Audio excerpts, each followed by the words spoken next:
تو اللہ کہتے ہیں کہ اب بھی اگر کوئی تم سے کہتے ہیں خدا کہاں ہے، تو اللہ کہتے ہیں ذالکم اللہ، میں ہاتھ سے اشارہ کر کے بتا رہا ہوں، یہ رہا تمہارے سامنے۔ اس کے بعد کیسے انکار کی؟ تو تمہارے کیا ہے؟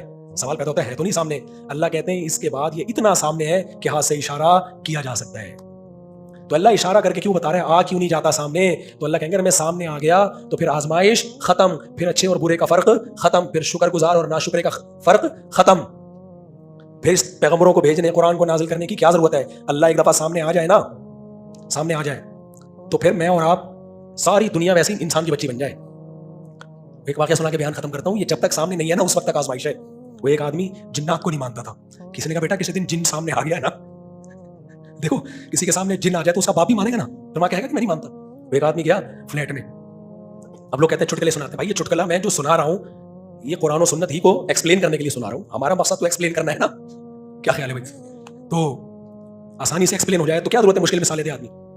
ایک آدمی گیا، کسی نے کہا اس فلیٹ میں جنات نہیں جانا، پرانا ہے، کہہ رہا تھا چاہ جن کی ایسی کی تیسی، پھر دیکھا نہیں تھا نا جن، اس نے بول لیتے لوگ، بیل بجائی، اندر سے بندہ آیا، عجیب و غریب سے لگ رہا تھا نا، گول گول آنکھیں، کہتے ہیں جنات کی گول آنکھیں، اللہ عالم، الٹے پاؤں۔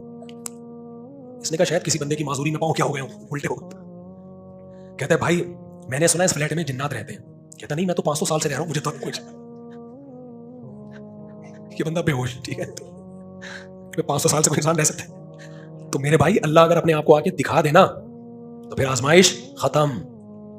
اللہ کہتے ہیں شہوت پرست خواہشات میں گھسا رہے گا، سوچ کے مجھ پہ ایمان نہیں لائے گا، ونڈے کھائے گا، صبح شام پولٹری فارم کھول کے مرغیوں کا بزنس کرے گا، گائے کا دودھ نکالے گا، آئس کریمیں بنائے گا، اس پہ ریسرچ کرے گا دودھ میں کیا کیا ہے، کتنا کیلشیم ہے، کتنا فیٹ ہے، یہ سب چیزوں پہ یونیورسٹیاں بھی بنیں گی اور ان پہ بڑی زبردست تحقیقات بھی ہوں گی، گائنی کے الگ ڈاکٹر ہوں گے کہ اسپم سے انسان کیسے بنتا ہے، اس کو ایکسپلین کریں گے۔ تو جو ناشکرے ہوں گے اسی میں الجھ کے زندگی برباد کر دیں گے، جو شکر گزار ہوں گے یہاں سے ایک اسٹیپ آگے جائیں گے۔ کون ہے جو گائے کو سوکھا چارہ کھلا کے ہمارے لیے چکنا گاڑا دودھ نکالتا ہے؟ یہ سافٹ ویئر گائے میں آٹومیٹکلی کیسے انسٹال ہو گئے؟ آپ ایف کا بٹن دباتے ہو، ایف لکھ کے آ جاتا ہے۔ یہ سافٹ ویئر کروڑوں سال میں خود بخود نہیں بنا، تو ادھر ہم نے بٹن دبایا، گھاس داخل کی گائے کے منہ میں، ادھر سے چکنا گاڑا دودھ آ گیا، اتنی موٹی ملائی، اتنا مکھن، گھاس میں تو بھائی کچھ بھی نہیں تھا۔ یہ سافٹ ویئر بھی خود بخود نہیں بنا، کوئی ہے جو ہماری ضرورتوں کو جانتا ہے، اور اس نے گائے بھینس کو دودھ بھی زیادہ دیا ہے، اپنے بچوں کے لیے تو تھوڑا ہی ہوتا ہے، تو پیدا انسان کے لیے کیا ہے؟ اگر یہ ایوالو ہوتا تو اتنا ہوتا جتنا گائے پی رہی ہے، گائے کا بچہ پی رہا ہے تو پورا پی لے تو مر جائے۔ یہ پیدا کس کے لیے؟ انسانوں کے لیے پیدا ہو رہا ہے، یعنی اتنا اس کو سمجھتی کہ اتنا پیدا کرو کہ کچھ بچہ پیے گا اور باقی کون پیے گا؟ انسان پیئیں گے، کیونکہ ان کو ضرورت ہے۔ تو آپ نے کیا کیا؟ اسی بحث میں الجھ گئے اور بنانے والے کا انکار کر دیا۔ تو اللہ اگر اپنے آپ کو دکھا دینا تو یہ آزمائش ختم، تو ناشکرے لوگ اسی بحث میں الجھے رہیں گے، کھائیں گے، پیئیں گے، موج مستی کریں گے اور بالآخر مر جائیں گے۔ شکر گزار کیا کہے گا؟ وہ کہے گا بھائی کہ یہ تو سب چیزوں میں اللہ کا جلوہ نظر آ رہا ہے۔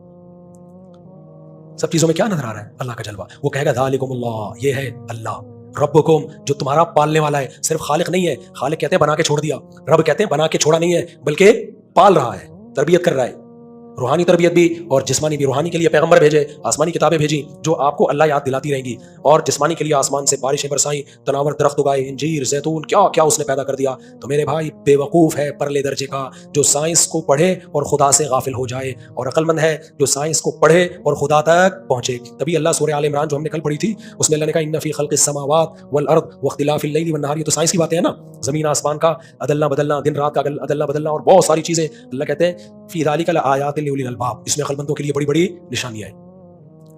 تو اللہ تو کائنات میں غور کرنے کا حکم دے رہا ہے، لیکن غور کرنے کے بعد کیا کہہ رہے ہیں؟ کس نے آگے بھی تو جاؤ نا، بنانے والے کا بھی تو یقین کرو۔ تو میرا گلا بہت خراب ہے آج، اتنا ہی کافی ہے، اتنا بھی نہیں کرنا تھا میں نے۔ یہ کسی کا سوال آیا ہو بھائی تراویح آپ کی مسجد میں شروع کی لیکن میں اللہ کے راستے میں 3 دن رمضان، بھائی 3 دن لگا لو، تراویح پڑھتے رہنا۔ 3 دن لگانا بہت مشکل ہے، وہاں بھی تو تراویح پڑھو گے نا جب جاؤ گے جماعت میں، 3 دن لگا لو شاباش۔ مفتی صاحب 6 روزے ہو گئے ہیں لیکن مسجد کے باہر گٹر کا پانی کھڑا ہے۔ بھائی جان یہ سندھ کی جو گورنمنٹ ہے نا، سندھ حکومت، رمضان ہے، رمضان ہے، اس سے کبھی خیر کی امیدیں مت لگاؤ، پنجاب دفع ہو جاؤ یہاں سے، صحیح کہہ رہا ہوں میں تو جا نہیں سکتا کیونکہ زندگی ساری کراچی میں گزری ہے ہماری۔ کئی دفعہ میں نے سوچا پنجاب، پاکستان ابھی پنجاب ہی رہ گیا خالی، کچھ وہاں کی گورنمنٹ جو بھی ہو لیکن آگے پنجاب کو سیدھا کر دیتی ہے۔ سندھ گورنمنٹ یہیں سے ووٹ ملتے ہیں، یہ کبھی بھی سندھ کو سیدھا نہیں۔ تعلیمی ادارے دیکھ لو سندھ میں، یہاں کی سڑکیں دیکھ لو، ووٹ لینے سے پہلے آ جاتے ہیں، بس 2-4 گٹر کے ڈھکن لگا کے چلے جاتے ہیں۔ تو سندھ گورنمنٹ نے کچھ بھی نہیں کیا اور آئندہ بھی آپ سندھ گورنمنٹ سے امیدیں بولو مت لگاؤ، نہیں ہو گئی۔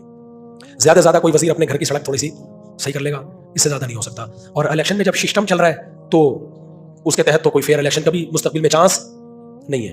تو جب یہی چلے گا تو آپ حکومت کو سیدھا نہیں کر سکتے، جو آپ کے بس میں آپ وہ کر سکتے ہو۔ تو کراچی میں تو نہیں چھوڑ سکتا, مجھے محبت ہو گئی ہے یہاں سے, گڈروں سے ہی ہو گئی ہے, آدھی عادت ہو گئی ہے, کیا کریں. تو اب جو ہو گئی ہمیں تو مجبوری ہے, نہیں چھوڑا جا رہا ہم سے کراچی. ساری زندگی یہاں گزری, سلام دعا یہاں, رشتے دار یہاں, شادیاں بھی یہاں, سسرالز بھی یہاں. تو اب میں کیسے چھوڑوں یار. پھر امامت بھی یہاں, جامعۃ الرشید جہاں میں پڑھاتا ہوں وہ بھی یہاں. تو میرے لیے موو کرنا بڑا مشکل ہے. مجھے تو باہر سے آفریں آ رہی ہیں, ادھر امریکہ شفٹ ہو جاؤ, تو کینیڈا شفٹ ہو جاؤ, تو یو کے شفٹ ہو جاؤ. میں کہا بھائی میں نہیں شفٹ ہو رہا, میں کہاں اچھا ہوں, میں کراچی میں اچھا ہوں. تو لیکن آپ کی تو مجبوری نہیں ہے نا.